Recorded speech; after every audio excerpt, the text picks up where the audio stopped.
Welcome back, everybody, to another game breakdown. It's your boy Matt, along with two dudes, Mike and Nick. Obviously. I'm sorry, I can't. Obviously. So we'll be discussing a little game that came out last year. I can't believe it's been a year already, honestly. Animal Crossing: New Horizons. Yeah. So, I'll be leading the discussion here, and obviously, Nick and Mike aren't used to this. You're breaking me, Matt. Anyways, sorry, I'm trying to keep a straight face. I'm really trying. Let's get this started with, what did you guys think about the game when it first came out? Mike, do you want to start or want me to? You can go first, Nick. Okay. Well, honestly, I thought it was good in terms of like just the general, like if you're talking about overall impressions, yes, it was good. I think in terms of my opinion of the game, it has been changed based on a lot of different factors that I feel like were easily controllable. While I think this game has a lot of very high highs, I think it has a lot of very odd lows that really shouldn't be a factor. Certain things like having to craft one specific item at a time and not being able to craft multiple at a time, certain things with inventory space. I will say that it's really fun, but it had some inclusions that just kind of confused me. Like, it really baffled me, like, why they had so many... They had very odd inclusions that I feel like would be easy fixes, you know? It seemed to be something that would just, like, prolong time, if anything. So I would say it was really fun. I did get a lot of enjoyment out of the game. But it was very odd to think that, like, they had a couple of things that seemed to be very easy things to fix that really never got addressed at all. So, yeah, that's what I think. So, yeah, here's my thing about the game, right? I love Animal Crossing, and I really enjoyed it when it came out. Here's my thing. I'm a purist, okay? To steal it from something Big Mike said about Sonic in a series of ours like years ago. When it comes to Animal Crossing, I'm a purist. I love the original GameCube one because it was simple. There wasn't a whole lot in it, and I think that's what made it fun. This game has so much to do in it, which is awesome, right? Like, I mean, there's always been fishing and stuff, but the way you interact with your villagers, traveling to different islands, and, you know, crafting things, and all the customization is awesome. But when they added all that, as great as that stuff is, kind of like you were saying, Nick, they didn't do it in a way that was simple. It was very, I mean, it's simple, but it's tedious, right? It takes a very long time to do those things. And so, you know, the inclusion of those things is awesome. I really enjoy the fact that they put them in, but I don't use those things very much. Like, I have no desire to customize my island at all, because it looks taxing and tiring and slow. And even you told me, Matt, when you were doing it, that it took you forever. And I remember watching you stream and you're like, F it, right? Because the just pathing things out takes a really long time. So I enjoy, like, the base of the game, getting to know the villagers, fishing, having your friends come over. That's the stuff that I really, really like. But ironically, the stuff like the crafting and all that new stuff they put in, it got really old to me because I feel like it was way more tedious. And I enjoy this game as a stress-free way to play, not, you know, doing all the egg fishing events and the crafting of the items and all that stuff. Stuff's not stress-free to me, you know? I agree with that completely. So I think some of the most fun times that I had in this game were, I mean, I think it's part of the quote-unquote Animal Crossing experience for you to just look and get, like, a massive debt in the beginning, but you just completely ignore that because you're just going to have whatever fun that you can.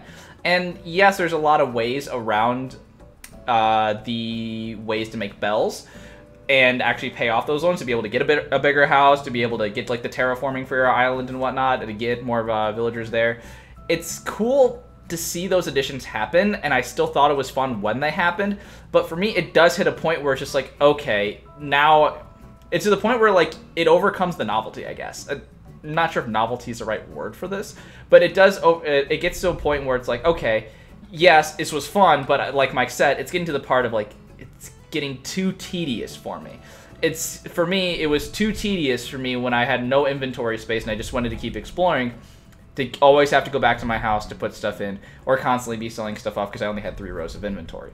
Stuff like that, I think, just gets frustrating, and I think it's a self-inflicted problem. It's shooting yourself in the foot. It's like what we did in Mario Maker when we played Warthog's Worlds. We're shooting ourselves in the foot. It's self-inflicted pain, and it doesn't have to be that way, so I don't know.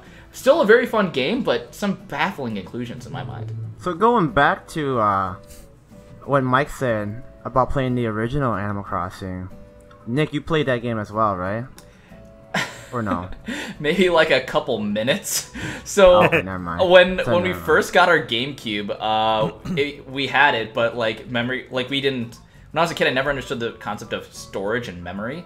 So we had a memory card that was dedicated for it, but this is my fault. Dumb me kept deleting the memory on there to make room for other games, not realizing that my sister would have to restart her island and then she would delete it back. So it was a tug of war until we actually just had that memory card that came with Animal Crossing dedicated for the GameCube Animal Crossing. So I maybe played it for a little bit, but it never appealed to me enough until like quarantine happened, and I was just like, screw it, I just want to play a completely new game, and that's kind of what spurred it on. Do you believe... let's say there was no like major event that caused everyone to, be locked down in their homes, having to play video games or doing something else. Would you see Animal Crossing be as successful as it was right now? Nope. Sorry, okay. I can just say, no. I just don't think it would. Animal Crossing got the benefit of the doubt, and it's awesome that it rode it rode the COVID wave, but no, I really don't think it is. It's cool that a lot of new people got introduced to the game, but I think that the reason it sold like 20 million copies or something crazy like that, it's like a top 5 selling game for Switch, which is including like Mario Kart 8 Deluxe and Smash Bros. Like, Animal Crossing was never able to compete with those. Mike, do you know how much like what is it? The 3DS version, I think New Leaf sold only like not even 500,000 or something, right? Maybe I might be way off. I'll double check that for you, but yeah, it was definitely a lot lower than this one was for sure. Yeah. So I mean, the Animal Crossing series, while fun and while it had its people who liked it, there had to have been a major event that caused everybody to discover this series. Like, I kind of want to relate it to Fire Emblem, because Fire Emblem was in the same way where it was a niche series. It didn't really have a lot of people that would branch out and try it because they kind of look at it and they're just like, what's the appeal? And then they see Animal Crossing and they're like, huh. Now COVID happens and they see Animal Crossing and it's like, well, I'm not really getting as much of a social experience anymore. Like, this is just a fun way to kill time as well because people were out of work, which was unfortunate. And after a while, like, again, it was just a perfect storm of events that blended in, and there was a lot of sparks that caused the fire of, okay, I'm getting way too metaphorical, that caused the big surge of people to go to Animal Crossing. It's very rare for, like, but then again, now that I think about it, it could have also had like a Persona 5 effect, because Persona 5 was in the same way, where not many people detracted or like kind of went in there and wanted to try a new game. But Persona 5 was in that same vein, where it was a huge success and it was never expected to be. So I don't think it would, but I guess there is like that small chance that it had that Persona 5-like effect, that it became that popular. Yeah. I think building off of that, I think when you talked about sales numbers, I think that's the biggest thing that would have changed. Because, like you said, I think this game was branded in a lot of ways as like the perfect pandemic game. Mm-hmm. I do think there is a large chunk of people that still would have picked the game up. Me as someone that's played the other ones, I was definitely going to buy this game anyway. But I think there's a lot of people that bought it because everyone was saying, oh my gosh, it's such a happy, positive, time-killing game, perfect for, especially when it came out. People were like really locked down at home, Mm-hmm. I know now obviously things are a little more open, whether or not people say they should be, but definitely at that time, like, it was like full, everyone's at home, no one's going anywhere. And so it was like perfect for that time because it was new to everyone. It was a little bit scarier, the environments, right? And so I think it definitely had a lot of that going for it. But I do think there was still a lot of people that would, still would have picked it up for sure. I still think it would have sold well, definitely at least like 10 million copies for sure, knowing the type of game it is and the following that it had. But I think the setting and the year definitely brought in a lot of people that ordinarily might not have played it. Like Matt, including yourself, I wonder if you would have picked it up in a normal year, seeing as you are someone that has never, played an Animal Crossing game. And I'm kind of curious, Matt, what made you want this game so much? What made me want this game so much? Yeah, like what got you into it so much? What got me into it a lot was I just saw that the game was very colorful, I like the concept of customizing. I like to build things. I like to like I've always been a fan of those games where you're kind of in charge of building the environment, building what you want to make of, you know, your game. So like a lot of like there's that Jurassic Park World game where I played a lot, where I created theme parks. It's kind of like this, like or Roller Coaster Minecraft? Tycoon, Sims 4, like all those games are really attractive. I think it depends too. Like a lot of people just really like to have a control over what, you know, the game is involved in, and I feel like a lot of people who play games, they don't want that. They want, you know, they want a setting already set. They want objectives. They want goals already. And I feel that this game wasn't really driven towards like a specific goal, so that's also why I could see that people weren't as attracted to it or got bored of it, because you are doing a lot of repetitive tasks on a day-to-day basis, but as you continue to do these goals, these jobs, you head towards making your island better. You, for example, like getting that their first 30 iron, it's like impossible, because like it feels like impossible, because if you kept go on people's random island and mine them, it's always tedious to do that. But then you get to the point where like you're upgrading and you can see how your island transforms. You get more bells to upgrade your house from a tent, collecting more species to upgrade your museum from a little tiny tent to a giant, you know, museum where now you have artwork, fossils, an aquarium, an insect place. So it's just a part of seeing the island transform. So I want to go back to something that he said though. So when Matt was talking about a game that doesn't have goals, and that's something that kind of can be debated on. Typically, if you want to get a little more quote-unquote argumentative, Animal Crossing is potentially a game that can never end. And this is one of the things I thought was kind of interesting in this game. So first of all, shout out to my friend Max if he's ever watching, because love you to death, dude.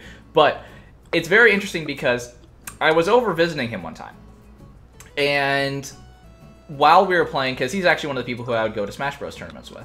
And while I was speaking with him, some of his roommates some of the people he lived with, one of them was playing Minecraft. And then I think Max's words were like, "Why do you play that crap?" And then the exchange back was, Max is just mad because it's not a game that you can win.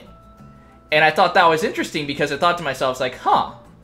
So these games that like don't have a clear defined end goal might be detracting people. And what I've learned, at least for the very specific case of Max, it's not like that for Animal Crossing. Max has probably sank over 100 hours into Animal Crossing.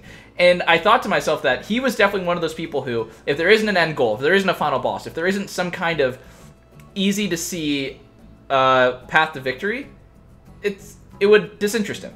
But Animal Crossing, even though it might kind of follow that template, it doesn't detract people who are typically like that, which I think is kind of interesting, because this is a guy who, maybe this has changed, but he didn't get into Minecraft, at least not to my knowledge. He didn't get into any of those games where it's just like the builder kind of games or the simulation kind of games, and Animal Crossing was different. And so I'm curious, do you think there's any specific reason why that is?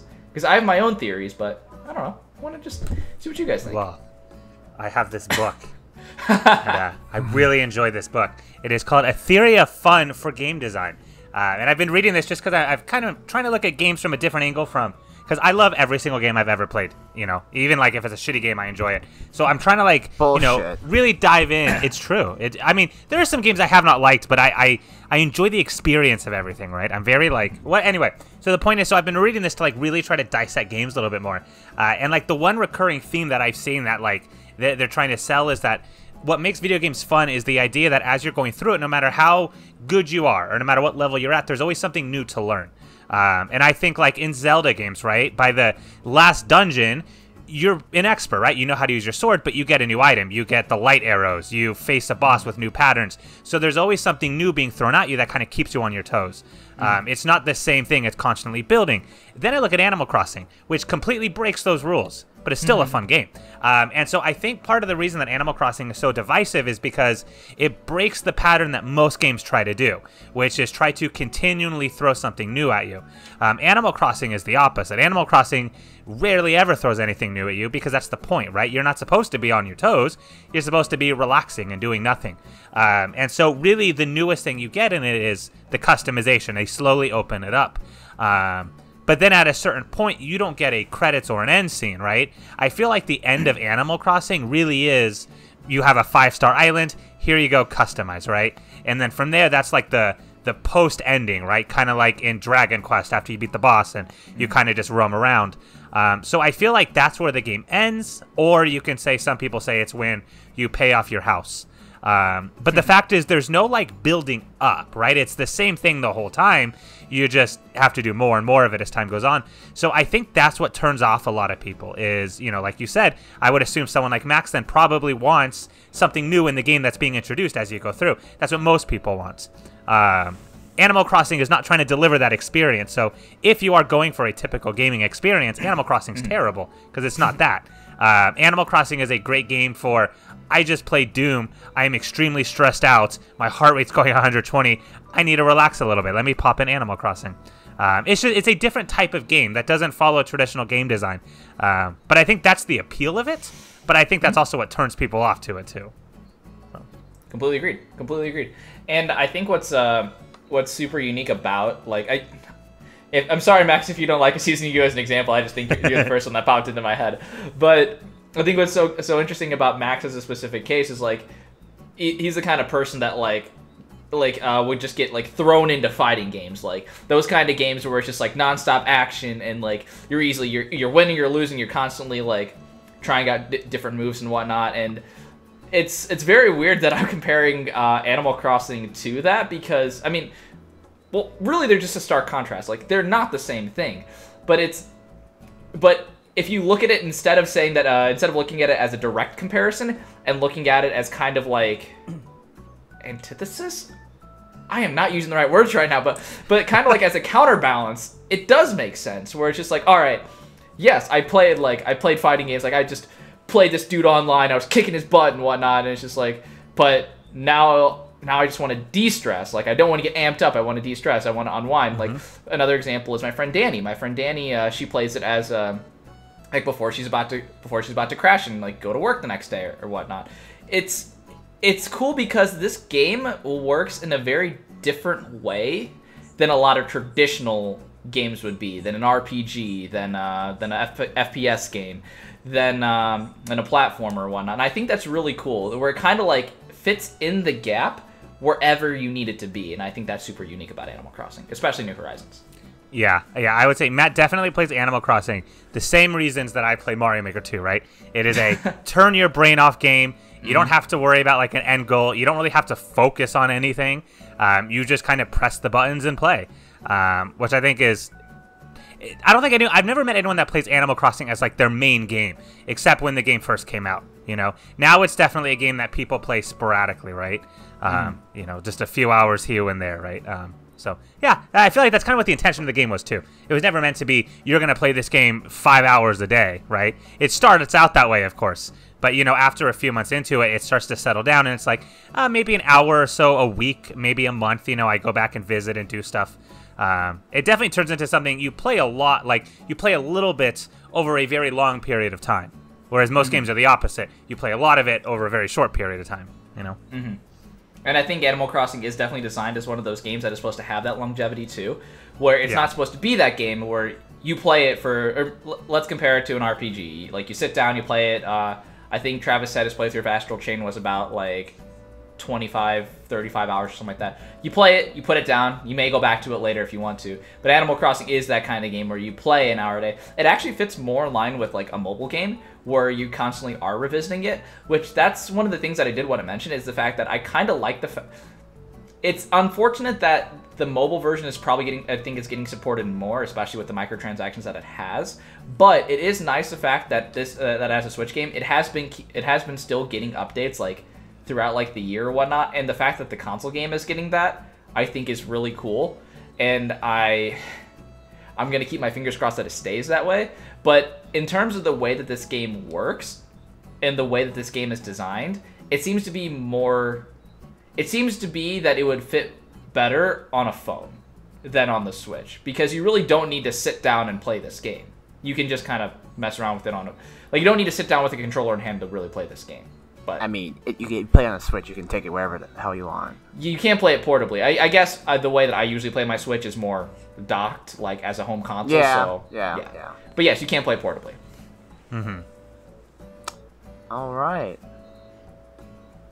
Anyways, I was gonna go and ask regarding, like, you know, what new features you did like, and then obviously it's an increase in customization. However, it seems that with the increase in customization that there was just an overwhelmingly too much of customization that might have maybe scared off some people, or as in your case, got bored with it. And I understand, it's just that the tasks can get repetitive, but the game does try to have regular updates throughout the season. So like during Halloween, they would have a Halloween theme where you can plant pumpkins, you can dress up your villagers in however dress you want. It's just, they opened up the island too, where now you can swim.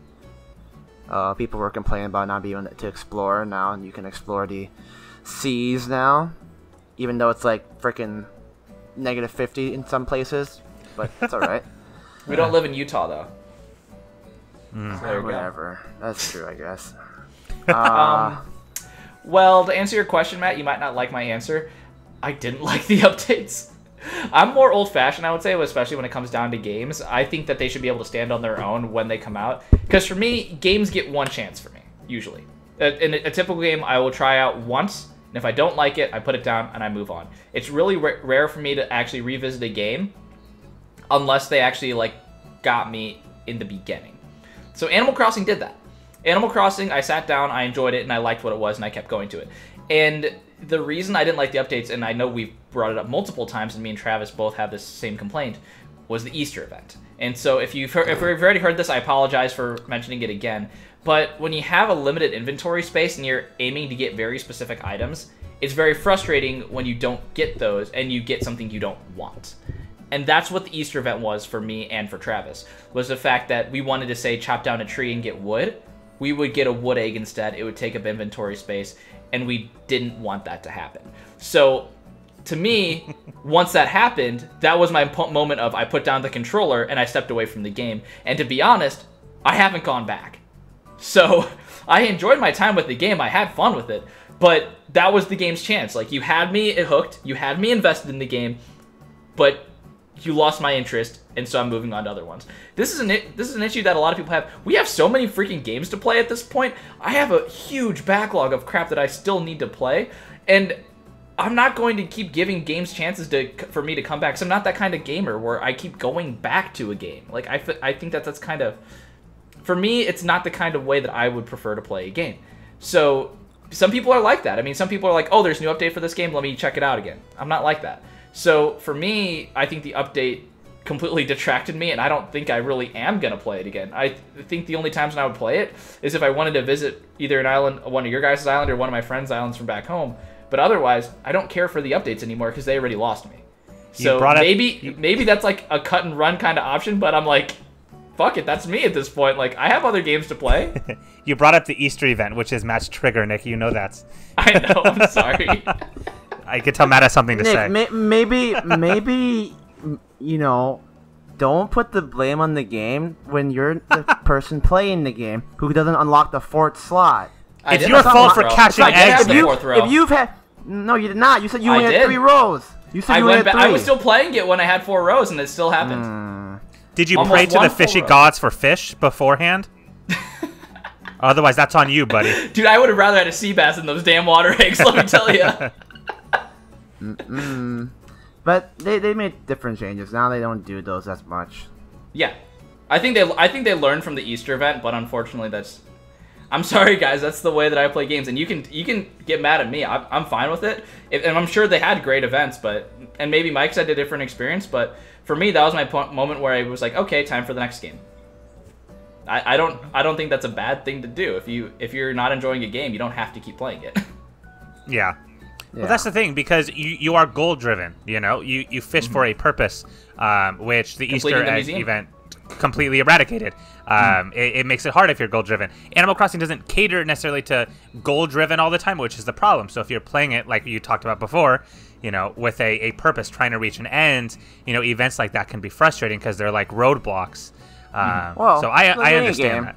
Like any game, there's going to be roadblocks, but it's whether or not you're going to overcome those roadblocks. And Nick got overcome the rope. Matt, what are you talking about? Nick got challenged Matt, by the developers put those in the game. It's like the same thing with microtransactions. They actively make the game worse to sell you a solution. Why would you want? But they're not really. Never mind. Yeah, well, I wouldn't call the Easter eggs a roadblock the way that a hard boss would be a roadblock. No. Like the Easter eggs are more of like a glitch, right? That's preventing you from progressing the way you want to, you know? Yeah, and it's difficult because that progression you get used to as well. Like, you're seeing the new things, you're getting the new crafting recipes or whatnot. You're saving Gulliver, whatever, for like his dumbass 5th time when he arrives on your island. And I don't mind doing that stuff. I don't mind if a game. I mean, I play a lot of RPGs. I don't mind if a game gets a little repetitive.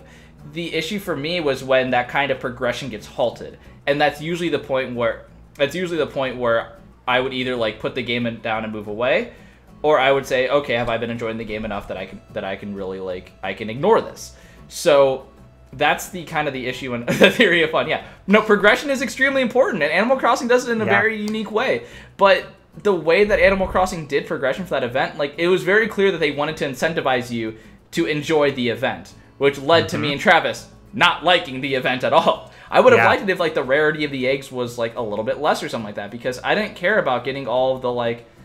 I had no FOMO if I didn't craft one of the egg dresses or something like that, or got the egg bed. I didn't care if I missed that.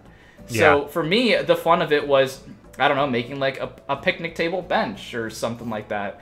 The fun for the game was not finding all these dumb eggs or making like the egg wand at the end of it, but hey, it's just a difference of play style. Well, and the reason that I showed this too is not like the Easter egg thing too, but the big reason was the Gulliver thing you brought up. It goes back to that progression and like keeping you on your toes, because Matt, I could be wrong, and I don't want to throw out a bigger number, but one of the tools, I forgot which one it is, requires you to help Gulliver. Is it 20 or 30 times? Do you know? No, not for a stamp. You get a golden tool, and I forgot which one. If you save him, it's like 30 times. But every time is the same. It's go and find things. It doesn't get harder. They don't even increase the items or anything like that. Every cutscene with him is exactly the same. So the only incentive to doing it 30 times or 20 times or however many times is for the item at the end. But as you're getting closer to that goal, nothing changes. And that's terrible. That's terrible game design, in my opinion. Why do I want to save him 30 times if nothing changes? You know? So it's little things like that. And again, I enjoy the game for what it is. Like, I love it when I play with you guys, when we do hide and seek. I like doing it on holidays like New Year's. Like, I played it on New Year's to pop in and, you know, see all the festivities. I think that stuff's cool. But, like, the way it's set up is, it's classic, like, you know, just weird decisions of, you know, why do I want to do this same event 20, 30 times? Or, like, the Ghost. I forgot the Ghost, like, Will-O-Wisp, I think it is. It's the same thing. Pokemon move. Maybe I forgot if that's the name or if I got that. Maybe that's where I stole it from. I don't know. Okay. But it's like, why do I want to do that over and over and over if it doesn't change at any point? You know. I don't know. Yeah. No, I agree. It's the same kind of thing with level grinding in a JRPG, or just an RPG. I don't know why I said JRPG. If you're not enjoying the battle system, and you're not enjoying it, like, and I'm pretty simple when it comes down to like combat systems like that. Like, if you have a move that like select attack and your person attacks, that's all I need. Like, and if you're not enjoying that system, like a good example is Pat. Pat usually would not touch a turn-based RPG like in a million years. And teach their own. Like, there's nothing wrong with not liking an RPG, especially turn-based battles. If it doesn't intrigue you, then there's no point in really like, okay. For me, for example, Final Fantasy X, like, I loved manipulating the turn order, trying to get more attacks, trying to buff up my party and everything. But to somebody like Pat, just doesn't really appeal to him. So I think it's very different because people play Animal Crossing. Like, we all, I think, started playing Animal Crossing for the same reason. We all started playing it because it looked like a fun game to play in quarantine. It just seemed very happy-go-lucky. You get to screw around, do whatever you want, and none of the tasks that you're doing is like boring in any way. Like, you're fishing, you're chopping down trees, you're building tables. every activity that you're doing doesn't really, what's the right word? It doesn't need your full attention. And then when it gets to like the later game, some people want to aim for that stuff and actually get all the objectives. Like they want to craft all the items. They want to finish up all their recipes and everything. And to some people, they had their fun and they moved on. And I know we're going to loop all the way back to the original question. That's kind of how I felt with Animal Crossing around that point. I was like 35, 40 hours in. I had my fun and I started to move on. And so for the updates, yeah, I'm sure they made fantastic updates. I know the swimming update was fantastic, especially with the new fish and the new bugs that you find and whatnot. But for me, that was my cutoff point. For me, that was when I said, all right, I'm moving on to the next game because I'm losing interest. Some people, for Animal Crossing, that's 400 hours in. For me, it was around 40. So yeah, and I think what you said there, like, pretty much encapsulates exactly why I loved the original and what I didn't like about this one. Is when Animal Crossing doesn't have a goal, it is way more fun. Like in the first one, when you can fish to your heart's content, nothing is going to change how the fishing works. It's just, a game you log on to when you pay little attention. I think, ironically, where New Horizons went wrong is with all those new things, like you mentioned with all the events and the new characters and things like that. That to me, I think, is what messed it up, because then your goal becomes to craft all the items, and you realize just how tedious that goal is. Your goal is to collect the golden tools. You realize how tedious that is. But in the original game, when those things weren't even things you had to worry about, it was just buying stuff. There was no crafting. If it's at the store, you get it. If it's not, oh well, go do your chores.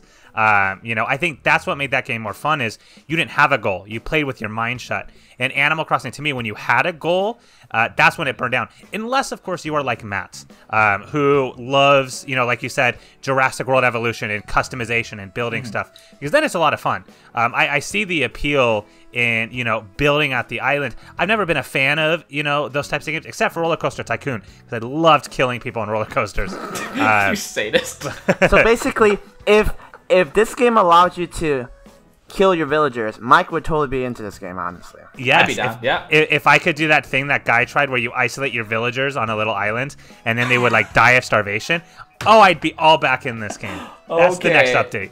That sounds hilarious. If you're listening to Nintendo, if we can cause harm to the villagers, we'll definitely be playing the game. Nintendo allowed Doom on their console. They'll let you kill villagers in Animal Crossing for sure. Yeah, they have no more, but you have to pay a fee of $50 per villager you want to kill. That's what they'll say, honestly. Probably. You have to pay Nintendo to kill their characters. Yeah. All right, Matt. Well, I don't know how much more you have to ask, but I have a question for you, Matt. Just on a different note, outside of critiquing this game, who's your favorite villager? I was gonna ask that. I'm gonna ask that. Well, now all that right, you asked me that, though, now I have to go. Hang on. We have to erase. You have to erase the audio. Matt, I think you have another question for us, right? Yeah, Matt. What do you have to say, buddy? I swear to God. Why were you gonna ask, Matt? I guarantee you. I was literally gonna ask right before you were going to ask me. I guarantee you, me and Nick probably don't know as many villagers as you do. That's a better question for you to answer than it is for me and Nick, isn't it? Why are we arguing about this? Why can't you just list a freaking villager that you like? I asked you first.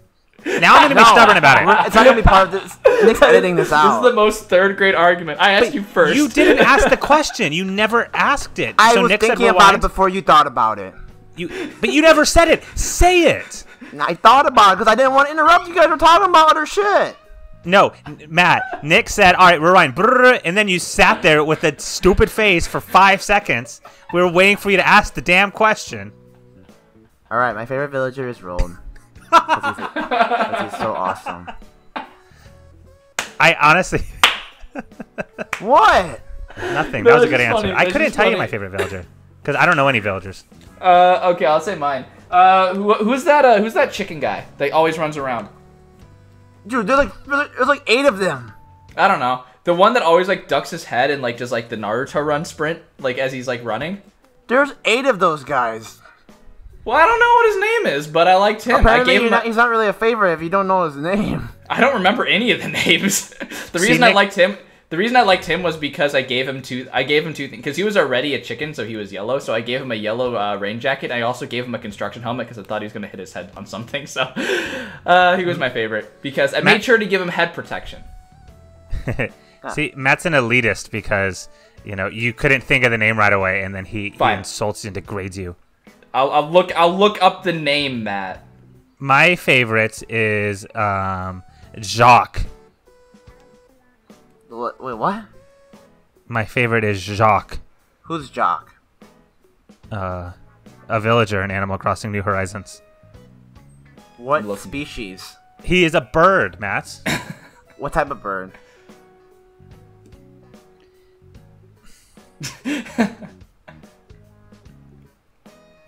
I don't know. I don't know what kind of bird, Matt. Well, Rold's a penguin, so there's that. See, Matt, this is why I asked you the question, and I said you shouldn't ask us, because me and Nick don't fucking know. But you were prepared for that. You know, like how when they interview people, they like pre-interview? You should have like prepped us, be like, all right, think of your favorite villager, guys. My favorite villager is Isabella. What was your favorite... I like Tom Nook. What's your favorite task? What is this guy name? Like my favorite thing to do? Yeah, like a daily task that they give you. My favorite thing to do is find Easter eggs, baby. Woo! Sorry. I don't know. I liked fishing. I do like the snorkeling and catching things like deep underwater. That's fun. I like that. I did enjoy that. Yeah. I like exploring my museum so I can see what I've caught so far. That's true. I did enjoy playing hide and seek with my boys. That's true. That was really fun. I did the best. That was, you did not do the best. I hid. You did hide. The longest. That's because no one wanted to find you. We had a great time without you. I mean, I'll be honest. I'll give Matt... Well... Don't worry, Matt. I'll back you up on this. I couldn't find you, so... You did good hiding. We said F it, and we went to go have a house party with Rold. What's his name? Rold? Rold. Rold. Egbert. Egbert was the dude. Oh, Egbert. just... That's that guy's the guy. lit. I gave him a yellow rain jacket and a construction helmet because he was always hitting his head on shit. Anyway, Love that dude. Well, what were some things besides just the tedious time task that, you know, New Horizons could work on? Hang on, can I show you my favorite villager? This was my favorite villager. It's a naked mole rat. You weirdo. His name is Jacques, and he's adorable. He moved into my town. I'm so happy I don't have to edit this. Why? This is easy to edit. You just leave it here. This is easy, yeah. This is an easy one to edit. Anyway, what was your question? Okay, for what that has to work on, there's a couple of really easy things, a couple of very easy things they can do to make the experience a lot better in my mind. In terms of streamlining some of this stuff, one of the things is being able to craft multiple items at once. It kind of boggles my mind that that's not an option. I know. We mentioned this already. We mentioned this. Something I know, else. but I'm moving on. You asked what it could be better, and so I'm listing off the things that could be better. I list one reason, and you're saying that okay, we already said that. Let's move on. You stick up for him, Nick, and this is how he treats you. I literally just said time commitment. Like, I know, my heart is broken. Tedious timing stuff. Yeah. My heart is broken. But see, look what you did, Matt. Apologize, dude. This is not even a new. How is this a game breakdown? I know the end of this has really derailed. We're just ranting about how shitty this game is. We weren't saying how shitty it was. It's a fun game. It really is. It's just like we're going on certain critiques, which is what we do for game breakdowns. We talk about the highs and we talk about the lows, and these were the lows. Like, if you want to talk about what the game did well, first, one of the things that was just perfect about the game is it gave a setting where almost everybody could be relaxed. Like, you're talking about an island where there's virtually no worries. You're not always having to get food. You're not having to worry if it rains, you're gonna slip and fall or whatnot. Everything about the game is carefree to a point where it's awesome and it lets it flow. Unless you run into a wasp or tarantula. Yes, but you have to actively seek those out for that to happen. But I mean, even when you don't have a bridge, you have a pole vault that you use to get over rivers.